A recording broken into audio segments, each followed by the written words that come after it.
Welcome to the Master Your Millions podcast, the show all about your financial potential and leaving a legacy for future generations. Here are your hosts, Jason and Scott Henderson.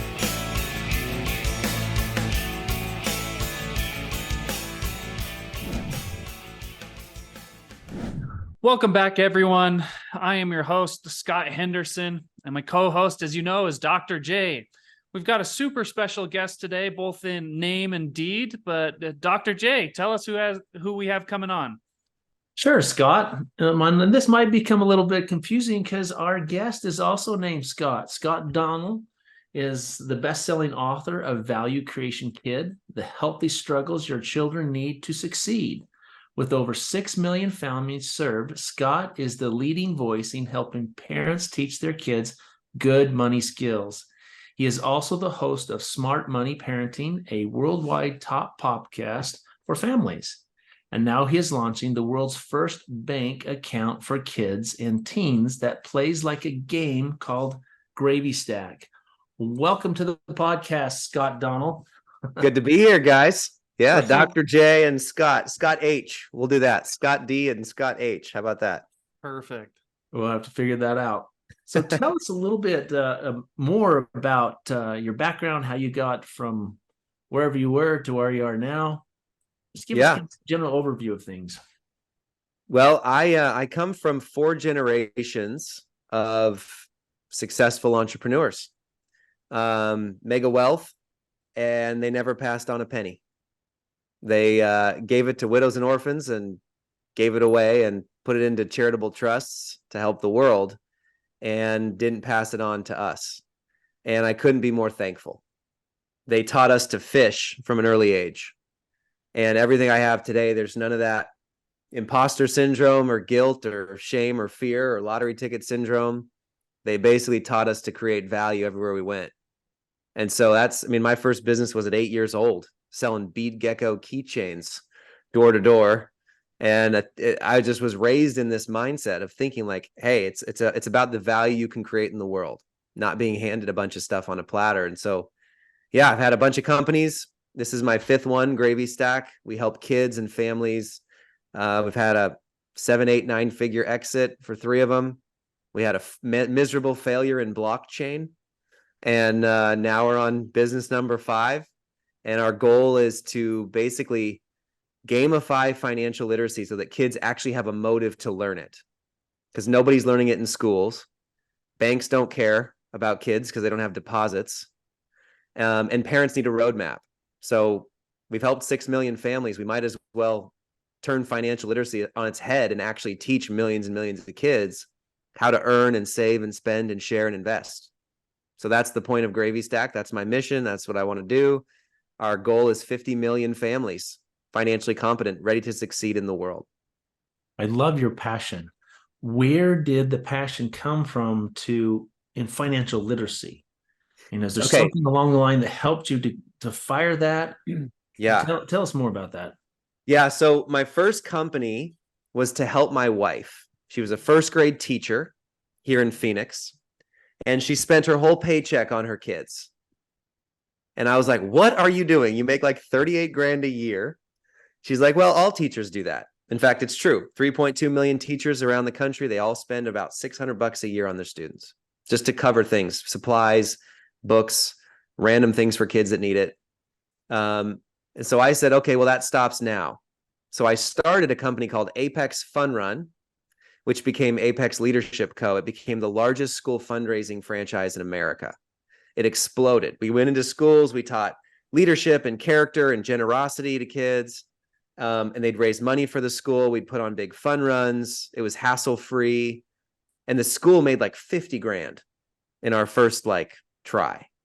And part of the money goes to the teachers to cover expenses. The rest goes towards buying technology and shade structures for the playground and supplies for the teachers or teacher aides, all those kinds of things that they don't have the budget for, right?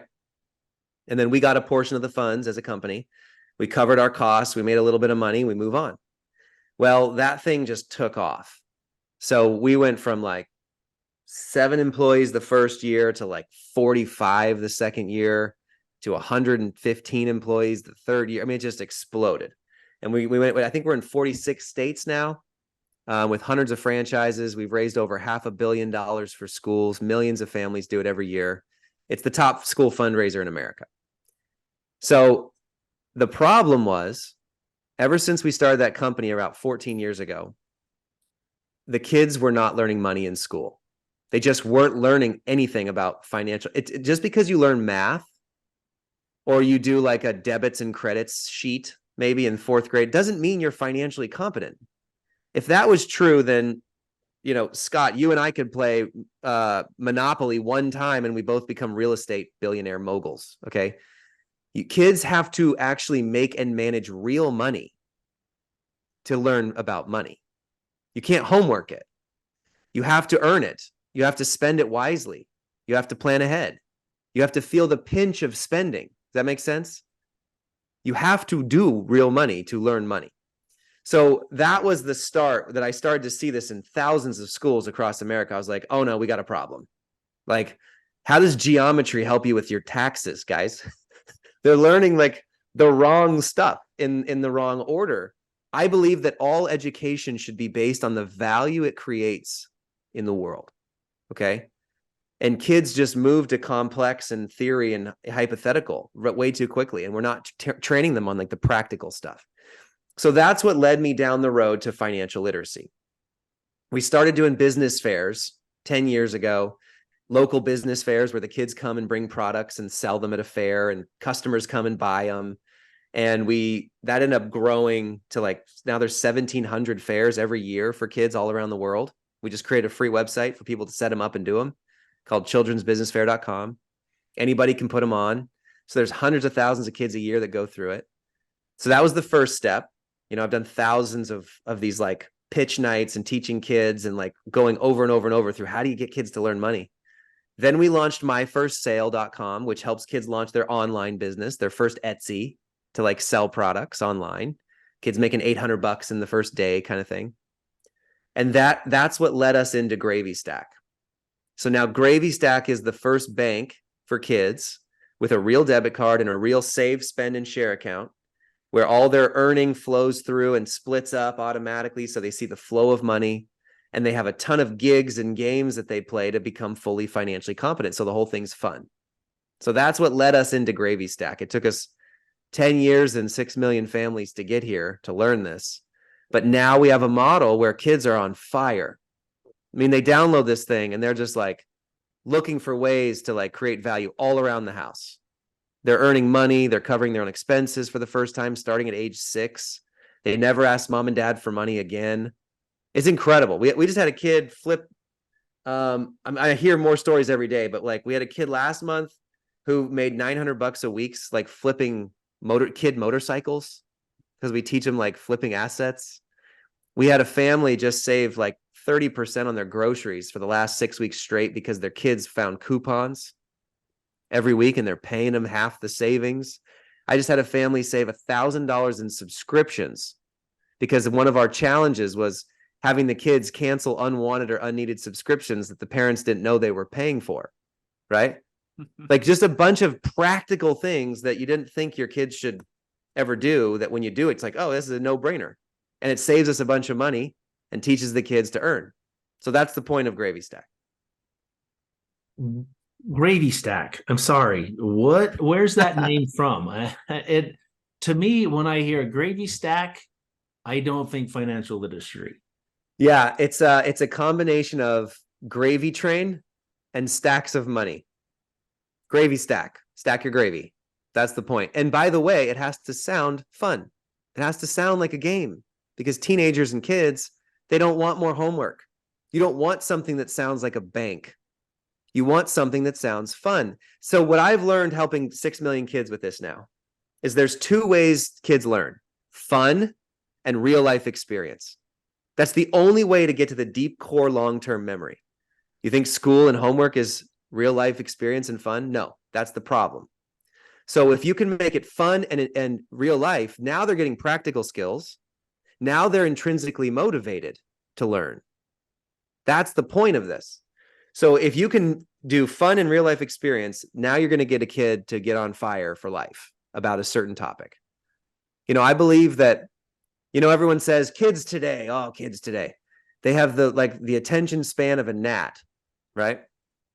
I actually don't believe that. I think it's about interest span. Kids have an incredible attention span if they're interested. That's why kids will play a video game for 10 hours straight and forget to go to the bathroom, okay? They'll read an entire book all the way through if they love to read because they're super motivated to learn it and they love it. If you capture their interest, you capture their attention. That's the thing we're trying to do here with financial literacy. But the problem becomes all these parents that have no idea how to teach their kids in the home, so they don't teach them anything. They don't have them deal with real money. Parents pay for everything. The kids don't want to talk about money because it's the biggest fight in the home. And now they're just not learning it. And that's where we see all the problems of Gen Z and Gen Alpha, where they don't even want to think about money. So they get into the real world and get into credit card debt, student loan debt, car debt, all these bad decisions they're making. And they think that capitalism is a joke and that we're in late stage capitalism. That's what 67% of Gen Z thinks right now. We're in late stage capitalism where this train ain't going to continue for the next 100 years. There's no way that we can get the return of the last 100 years, dollar on dollar. That's the problem we're facing, which I disagree with, and I hope you two do as well. Oh yeah, I disagree. For sure. Yeah. So we have to buck that trend. We have to fight it head on. And I think this is the way to do it. So what would you say would be like the first basic steps that you teach to a child? What are those first couple of things that lay the foundation for the rest of this? Great question. So we have 7 money skills that we train in Gravy Stack, and now we have a family money skills course we've launched for families. It's earn, save, spend, share, invest, protect, which is safety online, how to protect yourself from predators and hacking and all these issues. Kids need to learn that. And then borrow, the issues of borrowing, the potential opportunities of borrowing. So, and each of those money skills has 4 stages to it for kids. So let's take earning, for instance. You don't just have a kid go launch a business or go get a job or like go out in the real world and all of a sudden they're financially ready. There's stages of this. It starts in the home with gigs. So you should be giving your kids gigs around the house to earn extra funds. And you don't pay them for the expected things. You don't pay them to make their bed, clean their room, brush their teeth, do their homework, dishes, trash. Like that's their role in the home. You don't pay for that. But you should give them expenses to cover, like toys and trinkets and games and clothes and sports equipment, and social outings with friends and birthday presents for friends. Like give them expenses that they're in charge of now so that they have responsibility. And now they have a motive to earn by doing gigs. So we have like 50 gigs in the app in Gravy Stack that are daily, weekly, monthly repeating gigs. So it's just an automatic system where kids can do them to earn some extra dollars around the house. Sweep the garage, wash the window, make a meal, clean a bathroom, organize a closet, plan the next family trip, yard work, all these different things they can do to earn some extra funds that are usually not on any of the chore lists, right? Your kids can be an incredible value add in the home if you give them the opportunity. And then on top of that, we have brain gigs because kids need to learn how to make money with their brain. Like you guys, your brain is your business. My brain is my business. We don't teach kids that. Why don't we teach kids that you can actually use your brain to earn? So we have brain gigs in there as well, which now makes the whole thing really, really fun. A podcast. I think listeners that are listening to this podcast right now should have their kids listen to the podcast and say one thing they learned and one thing they want to apply it to their life right now, how they want to apply it. And then it's a few dollars. Why not have them read a book for a few bucks? Rich Dad, Poor Dad, Atlas Shrugged, Acres of Diamonds, 7 Habits, all these incredible things that they're not reading in school. Articles, TED Talks, PragerU videos. Hey, don't eat sugar for a week. And there's a challenge. It's a brain gig. You're right. There's so many fun things we can do to teach kids to earn around the house first, and then they get capability, then they get skills, and they have confidence to be able to go do it outside the home, which is the stage 2 of earning. You see how these things are all stages? Now you can do the gigs around the house that you've mastered for your neighbors. and in your neighborhood, your relatives, your friends. Now kids are learning the confidence to earn money outside the home. That's what we teach in Gravy Stack, right? That's the point. But then you also want to learn asset flipping. No kid is going to turn 18. Well, very few. They turn 18, they go buy real estate. You know what I mean? Or they go buy a business, or they go, spend a ton of money on something. You know what you should start doing? Go to garage sales and get things for $1 and go sell them for 20 on eBay. You should go in your garage, find a bunch of junk that mom and dad don't want anymore and sell it safely online. And now you can split the profits with mom and dad. And they're like, this is awesome. We're getting rid of our old junk and our kids are learning asset flipping. You see how there's stages to each of these? So that's just like some of the, I mean, I can only say so much in a half an hour podcast, but if you guys give me a workshop or a course that your audience comes through, I'll change their life, man. Well, and I don't know that we've been real clear here. This is an app, and there'll be a link to it in the show notes, how you can do that, and it's very easy to find. And yet is there a subscription to the app?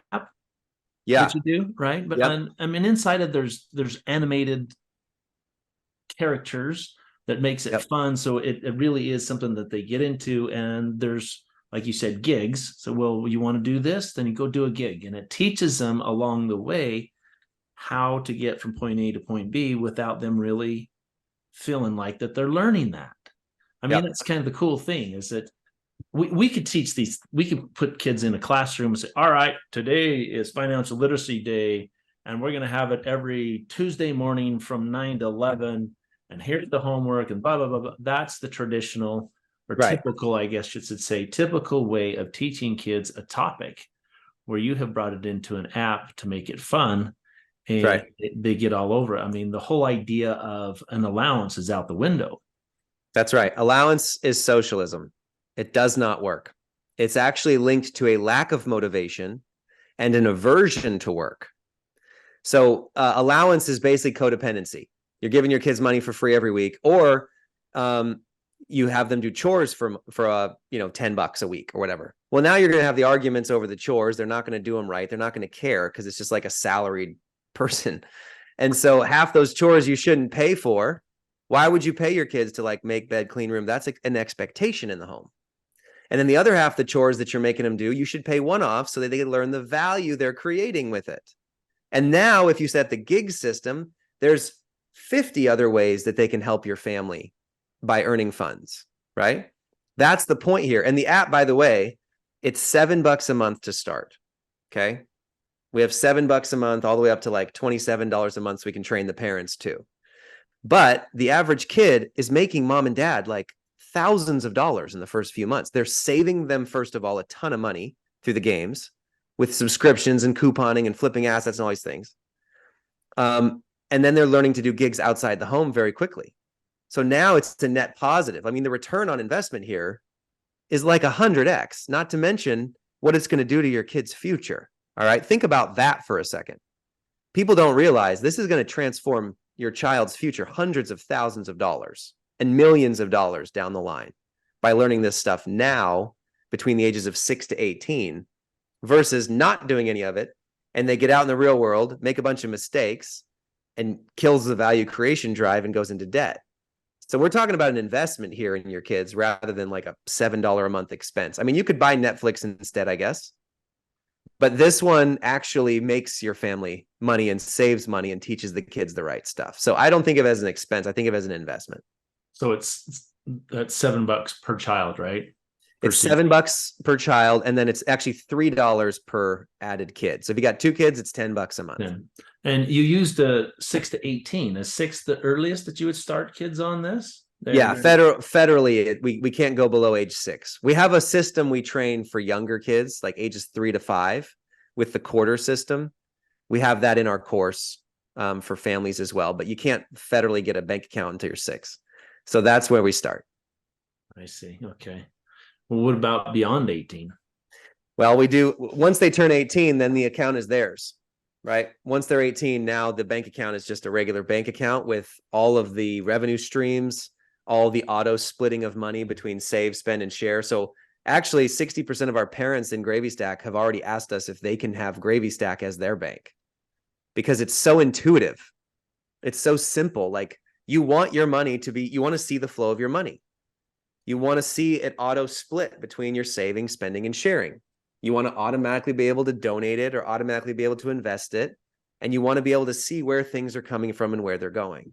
So we have college kids, a ton of college kids playing Gravy Stack and then using the account. Pretty simple. So yeah, I mean, we're teaching parents just as much as we're teaching kids with this. The only difference is the kids will never know anything different. If the parents are learning too, the kids will never know. So there's none of that fear, guilt, or shame of the parents not knowing the information. They just learn along with the kids by having Gravy Stack. Yeah, there's certainly an epidemic amongst all ages of lack of really understanding what money works. And you've used the word capitalism, what capitalism is all about and what America was founded on and what it's at its heart and its core, which I'm not so sure is not completely rotting or becoming corrupted. But I like the idea of attempting to restore that. You want to know how I teach an 8-year-old about the economy? Sure. Okay, so I do this all the time. We've done this with, I don't know, 100,000 kids now. We say, all right, guys, here's the deal. Number one, I want you to forget all the things on the news. I want you to forget all the stuff on social media that scares everybody. I want you to forget all the market stuff. Don't worry about anything else. Here's what I want you to think about. The economy is just based on people creating value for other people. It's meeting the wants and needs of others and solving problems for other people. That's all it is. So I want you guys to be detectives for a minute. I want you to put your value creation detective lens on for a second. Look around you. Who needs help? What's a problem you can solve? What do people want or need? If you look at every successful business out there, all they're doing is solving a problem for others. And all you have to do is create something with your hands or your brain that solves it for someone else. And then they're happy to pay for it because they're getting great value from it. So whether it's soap or slime or dog treats or brownies, anything you do that other people want or need that solves a problem and adds value to their life, they'll happily pay you for it. And all you have to do is make sure that you make it for less than they buy it for, because then you have profit. That's the blood flow of any business. You got to have profit, because if you don't have profit, you can't keep going. You can't grow. You can't pay for your, what you need on the other side for your family or your kids or the expenses in your life. You got to have profit. So they love it because they win. They're getting a lot of value for what they paid you. You win because it cost you less to make it. And here's the deal, guys. And I look at the kids and I go, hey, if you do this for them and you solve their problem and they pay you for it, you win, they win. And then they do it for somebody else in the community, then they win.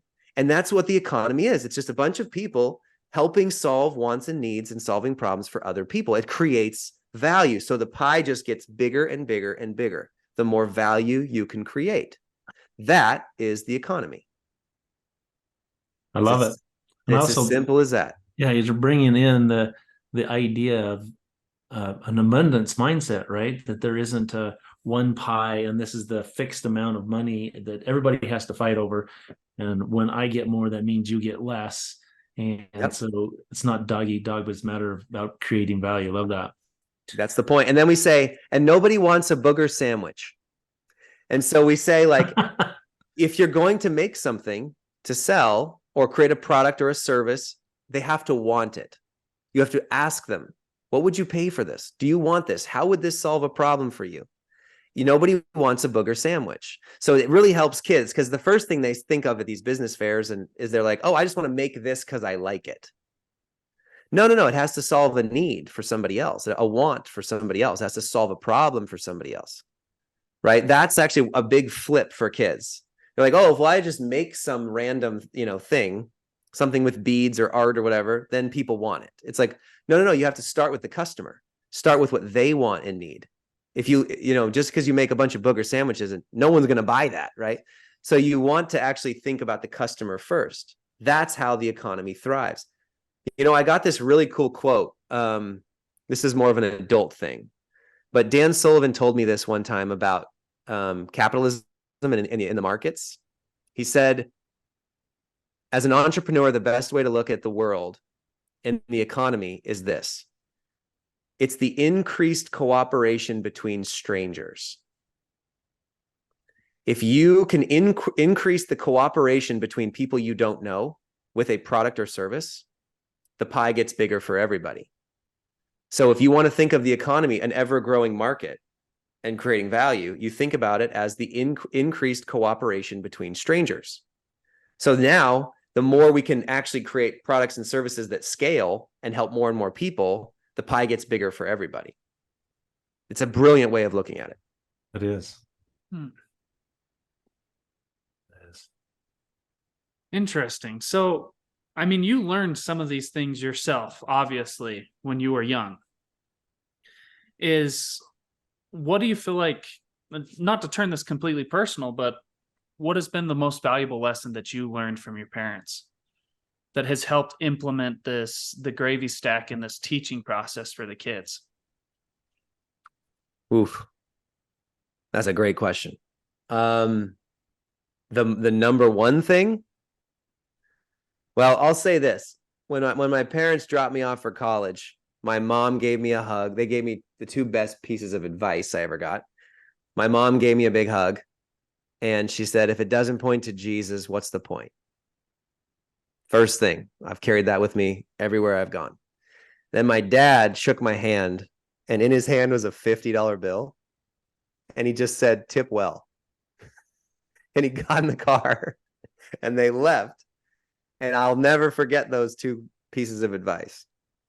Tip well is a generosity statement. It's an abundance mindset statement. But I would say underneath all that is the value creation thinking. Like the best parenting strategy out there is to teach your kids to create value in the world.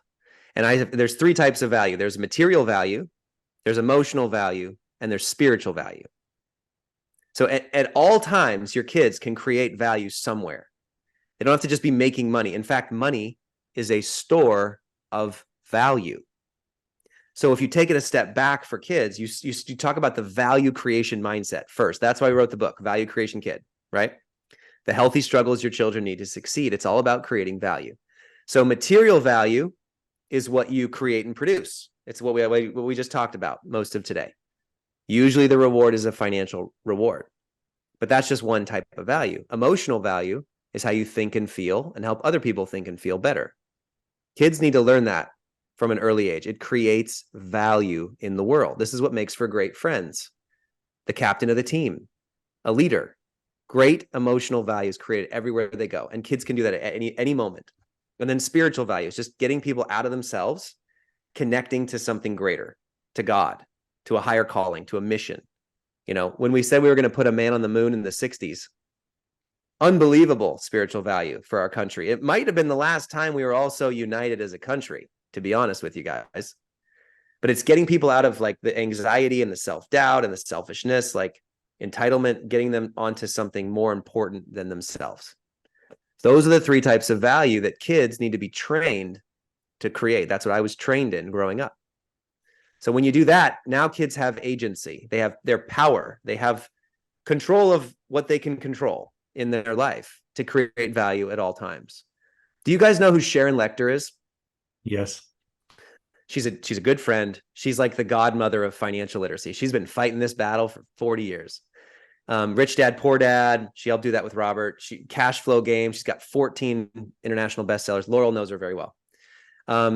When we wrote our book, she called me and she said, Scott, you nailed it. And the reason you nailed it is this may be the greatest parenting strategy in history. Forget all the other types of parenting. Gentle parenting, helicopter parenting, free range parenting. There's all these things. She said, Scott, when I was a kid, my dad, before bed, every night would ask me one question. And it was this: what value did you create for someone else today? She said it was the single question in her life that changed her entire life, turned her into what she is today. Imagine if we can do that for the next generation. Imagine if we can get 50 million young people to think that way about the world. We're good, guys. We're good. Yeah, we are. That's a great vision. And that's the book that she was referring to is the book that you held up a second ago. Yeah, Value Creation Kid. It's on Amazon. It's our bestseller book. You say It's our first. You have a co-author with that, or is that? Yeah, I wrote the book with Lee Benson. Okay. He's a dear friend, mentor, investor in our businesses. He's had 9 major exits. He speaks at high schools and middle schools all over the place. One of the most brilliant men I've ever met. And we wrote it together. And the whole goal was, how do we operationalize this in homes? How do we make it simple? So the gravy stack method is in the book. Your role in the family, your home economy system, the financial competency skills, and then the healthy struggles that kids need to go through. And these are, when I say healthy struggles, I don't mean trauma or tough love or neglect or abuse. Like, that's not what we're talking about here. A healthy struggle is learning to overcome and go through processes and overcome obstacles to learn and grow.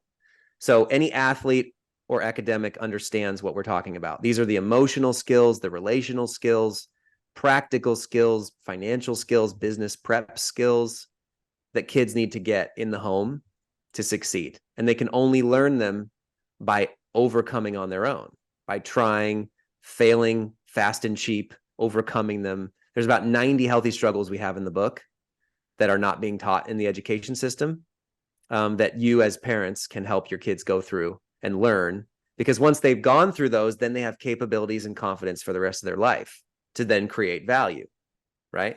And if you don't go through them, you're going to become an entitled, spoiled, lazy, victim, anxious kid. And nothing's worse than those kids that grow up, screw up, and blame everybody else. It's like, it's the government's fault. It's my employer's fault. It's my parents' fault, right? They need to start taking personal responsibility and going through our healthy struggle cycle to create value. That's the point. Wow, Scott, it's been really awesome. We have said many times on our podcast that this is all about accumulating, enjoying, and passing on your millions. Well, behind all that, and maybe even more important than the dollars, is really the mindset. It's the skill, right? Kids having the ability to generate the value. For the fact that they have that skill, they can better enjoy their life because they know they can create, right? Right. And then passing that on to the next generation will be easy because they know how to do it and they can pass it on. That's really, I guess, at the heart of what we've been talking about on our podcast for a little over a year now. Yeah. And we want more and more people to do that. So everyone, we will have some links in the show notes of how to get a hold of Gravy Stack. Of course, you can go Google it. It's no problem. Even an easy link in the show notes to go to Amazon to find Scott's book. Any other thing that you'd suggest that maybe we put in the show notes? Yeah. We will just, if anyone's listening, they can just go to the Apple Store or the Google Play Store and download the app, and then just type in dinner 30. If they just type in dinner 30, they get a free month of Gravy Stack. So that's our gift to the audience just for listening to this point. But I also think we should put in the Family Money Skills course. That's our course where parents go through this with the family. We walk them through all 7 money skills, the stages of each, how to implement them. That course is probably our top selling product, just because of how it helps the family so much. It's the training for the parents to get this one right. So again, if I had, if I had 6 hours of training with you on that course, you're going to get massive life transformation versus like a quick conversation like this. But yeah, I'll give you those links and we'll throw them in for everybody. Sure. And make sure everyone to, like the show, subscribe, make sure you don't miss anything. We really appreciate that, as it helps us to grow our audience and get more people out. It's truly I regret that we don't have a bigger audience to listen to you today, Scott. More people need to have that. We often talk to people, say, okay, what's your goal? What you've stated already, you want to help 50 million families, right? You have 50 million kids that are involved with this and truly changing the world, and from a scarcity, blame, victim mindset to a victor and abundance mindset. Right. Any last words or something from both of you, Scott? Scott, we'll start with Scott D and then go to Scott H. Yeah, I think, you only get so much time. I think raising kids is like planting seeds. Like it's thankless, and you never know how you did until 20 years later, right? Right. That's parenting, and you want to get it right. You want to work with the people who do this every day in and out, right? So that's just my last advice here is like, don't outsource. A lot of parents outsource parenting to like school and sports and camps and church, like hoping that the kids get the stuff, they glean the right stuff. But what we're saying is, hey, this starts around the dinner table. This starts at home. And I think that's the best advice I can give to the families listening. Love that. Thank you, Scott. Again, guys, it's all about your team. Your family is that front line. They are the first team that's created. And so you need to train them. You're the coach. You need to figure out how to go about getting them to where they need to be. So fantastic interview, Scott. I really appreciate you coming on. Absolutely. My pleasure. Thanks, guys. As Jason said, everything will be in the show notes down below, guys. Thanks for tuning in. We will catch you next week. And remember that mastering your millions all starts with your mind and your team. Make sure they are the best. Catch you next time. Thanks for listening to Master Your Millions with Jason and Scott Henderson. Check the show notes for any links or contact information about today's guest. Make sure to follow the show so you don't miss any future episodes.